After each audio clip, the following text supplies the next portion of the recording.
আসসালামু আলাইকুম। অনেক দিন ধরেই আমরা চেষ্টা করছি নাইহান আইমানকে একটু ঢাকা চিড়িয়াখানাটা ঘুরায় নিয়ে আসবো।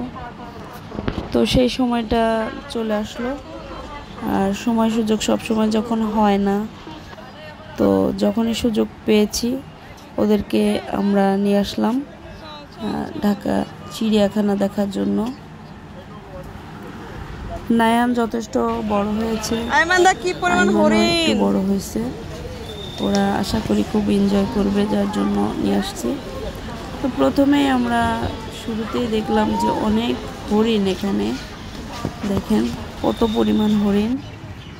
আর এখানে একটা ম্যাপ আছে, ম্যাপটা আপনি ঢোকার আগেই ম্যাপটা ভালো করে দেখে নেবেন এবং মনে রাখবেন কোন সাইডটা আসলে কী কী আছে, যেহেতু চিড়িয়াখানাটি কিন্তু বেশ বড় এরিয়া নিয়ে, সুতরাং ম্যাপটা খুব কাজে আসবে আপনাদের মনে রাখতে পারলে। তো আমরা এক সাইড থেকে দেখা শুরু করলাম। নাইহান আইমান আর ওর আব্বু সামনে যাচ্ছে, আমি পিছনে ছিলাম। প্রথমেই রয়্যাল বেঙ্গল টাইগারের কাছে চলে আসলাম। কি নিরীহ চাহনি, কিন্তু বদের হাড্ডি এটা। যদি একবার আপনাকে বাগে পায় তাহলে একদম ছিঁড়ে খেয়ে ফেলবে।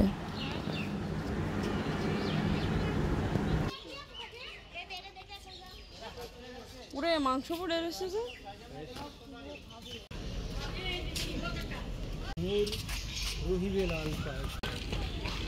চল দেখে আসি।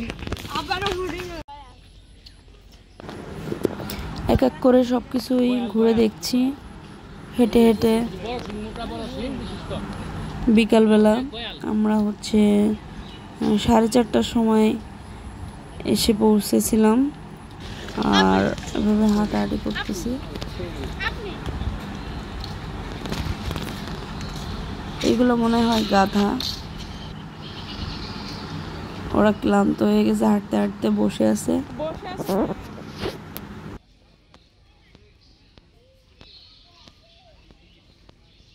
আচ্ছা, তাহলে আমরা বাকি খাবারটা খেয়ে ফেলি।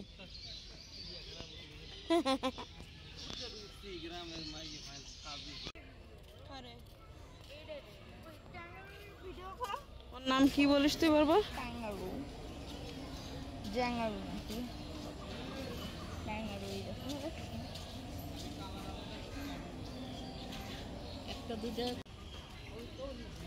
মতো করতেছি, দেখো দেখা যাচ্ছে কই? আমার কাছে সব পশু পাখি ভালো লাগে, হিংস্র হোক আর নিরীহ হোক, সব পশু পাখি আমার কাছে ভালো লাগে। তবে আমার কাছে ওই যে লম্বা করে যে ইয়েটা আছে, ওটা হচ্ছে জিরাফকে আসলে আমার কাছে সব থেকে বেশি ভালো লাগে। জিরাফ আর জেব্রা, এই দুইটা প্রাণী আমি সব থেকে বেশি পছন্দ করি। তো সম্ভবত এখানে জিরাফটা আছে, এখন এটার উপরে উঠে জিরাফ দেখতে হয়।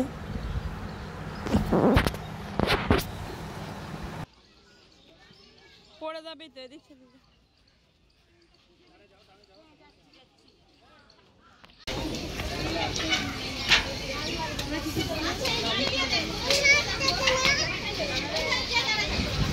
নাইহানের 10 বছর আর আইমানের 8 বছর। আশা করি এই ট্যুরটা ওদের কাছে মনে থাকবে এবং খুব ভালোভাবে মনে রাখতে পারবে বড় হওয়া পর্যন্ত। কারণ আমরা ছোটোবেলায় যখন এরকম বয়সে চিড়িয়াখানার পশু পাখি দেখতে আসতাম, খুব এনজয় করতাম।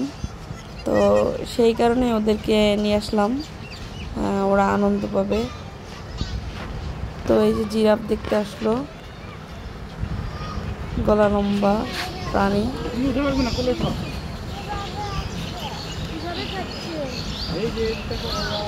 আমি যখন ছোটবেলায় এখানে আসছিলাম তখন কেন জানি মনে হয়েছে অনেক বড় চিড়িয়াখানা, এবং হাঁটতে হাঁটতে আমার অনেক কষ্ট হয়েছিল।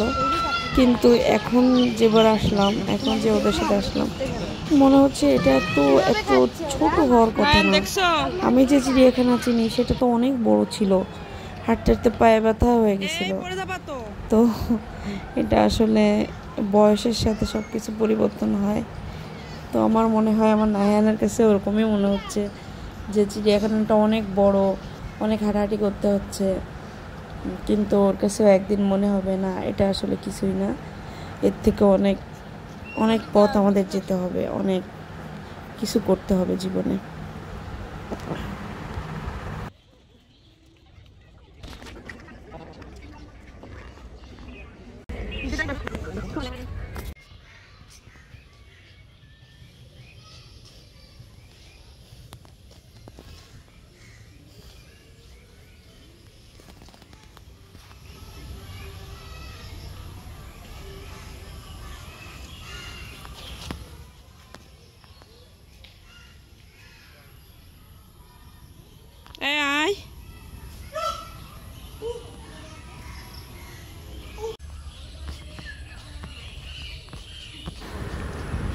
তো আমরা সাপ দেখি না এখনো, সাপ দেখতে চেয়েছিলাম, সাপ, তারপর ওখানে হাতি টাতি আছে, ওগুলো দেখা হয়নি। তো আমরা যেহেতু যশোর ফিরে যাব আজকেই, তো যার জন্য এখানে বেশি দেরি করতে চাচ্ছি না। এখন আমরা ফিরে আসার ডিসিশন নিয়েছি। তো ফেরার পথে যেগুলো দেখা হয়নি সেগুলো দেখছি, ভাল্লুক, তারপরে যে পাখিগুলো আছে, উট পাখি, ময়ূর হাইটে বেড়াচ্ছে। এই যে বাঘটার কাছে আবার, কারণ বাংলাদেশের জাতীয় পশু একটা অথেন্টিক মানে হিংস্র প্রাণী, এটাকে দেখতে আসলে আগ্রহ জাগে অনেক বেশি। আর এখানে দেখেন কত পাখি আছে ভিতরে, অনেক সুন্দর বন্য পরিবেশ করে দেওয়া এর ভিতরে।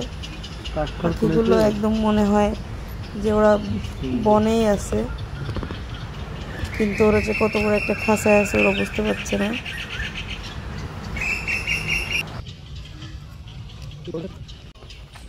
আমার মনে হচ্ছে বাচ্চাদের তুলনায় বাচ্চার বাবা বেশি ক্লান্ত হয়ে যাচ্ছে। তো তাও আলহামদুলিল্লাহ যে ওরা ক্লান্ত হয় না। আর আমাদের ব্যাগের মধ্যে অনেক কিছু ছিল, নাস্তা, তারপর পানি টানি অনেক কিছুই ছিল। তো বের হয়ে যাচ্ছি আমরা। তো আজকের ট্যুরটাই পর্যন্তই, ঢাকা চিড়িয়াখানা ওদেরকে দেখালাম। তো মনে রাখবে ইনশাল্লাহ, আমার মনে হয় ওদের মনে থাকবে, আর মনে না থাকলে ফিরে আর একবার নিয়ে আসবো ইনশাল্লাহ। তো আজকে আমার ভিডিও এ পর্যন্তই। এরপরে আমরা একটা ট্যাক্সি নিব এবং স্টেশনের দিকে যাব। আমরা যেহেতু ট্রেনে আসছিলাম, তো স্টেশনের দিকে যাব, ট্রেনে করেই বাসায় চলবো।